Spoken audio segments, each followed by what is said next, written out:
নমস্কার সবাইকে।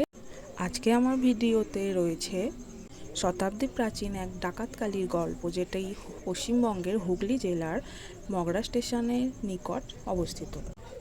কথিত আছে প্রায় 500 বছর আগে বাঘাটির জয়পুরের বাসিন্দা বিধুভূষণ ঘোষ ও তার ভাই রঘু ঘোষ ঘন জঙ্গলের মধ্যে এই কালী মূর্তিটি প্রতিষ্ঠা করেন। তাই ছুটির দিন দেখে এক শনিবারে সন্ধেবেলায় ফ্যামিলিকে নিয়ে চলে গেলাম এই মন্দির দেখতে। কথিত আছে রঘু ডাকাত ডাকাতি করতে বেরোবার পূর্বে মাকে অর্পণ করে পূজা দিয়ে যেতেন এবং মায়ের আশীর্বাদ সাথে করে নিয়ে ডাকাতি করতে বেরোতেন। না, আমরাও বেরিয়ে পড়েছিলাম এই মন্দির দেখতে। আমরা এসে পড়েছি একদম মন্দিরের সামনে।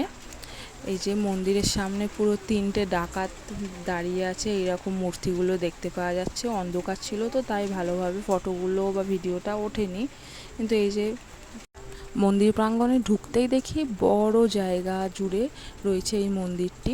মন্দিরের সামনে রয়েছে বড় চাতাল, যেখানে শুনেছি কালী পুজো, অমাবস্যা বা প্রত্যেক মঙ্গল শনিবারে এখানে মানুষের ভিড় হয়। আরও একটা গল্প তোমাদের বলে রাখি, মায়ের ভক্ত রামপ্রসাদ সেনের কথা অবশ্যই তোমরা জানো, যিনি ছিলেন অষ্টাদশ শতাব্দীর এক বিশিষ্ট বাঙালি শাক্ত কবি ও সাধক। এই সাধক কবি রামপ্রসাদ সেন কোনো এক সময়ে এই রাস্তা ধরে ত্রিবেণী ফেরিঘাটে ফিরছিলেন।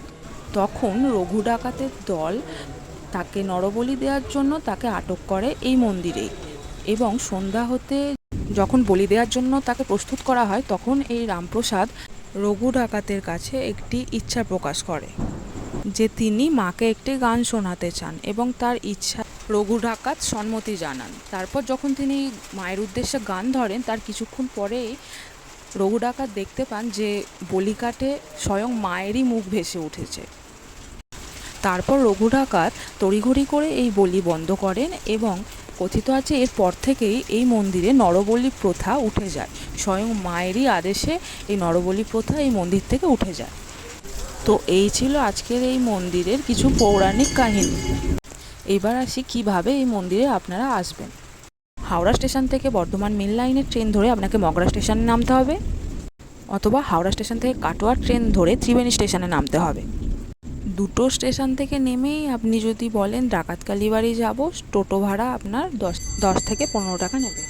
অথবা যারা শিয়ালদা স্টেশন থেকে আসবেন, তারা শিয়ালদা থেকে যে কোনো নৈহাটি গ্রামে ট্রেনে এসে নৈহাটিতে নেমে নৈহাটি ব্যান্ডেল লোকাল ধরবেন, এবং ব্যান্ডেল স্টেশনে নেমে আপনি যে কোনো মগরাগামী বা ত্রিবেণীগামী ট্রেনে উঠে পড়ে স্টেশনে চলে আসবেন। আজকের ভিডিওটা কেমন লাগলো অবশ্যই কমেন্ট করে জানাবেন।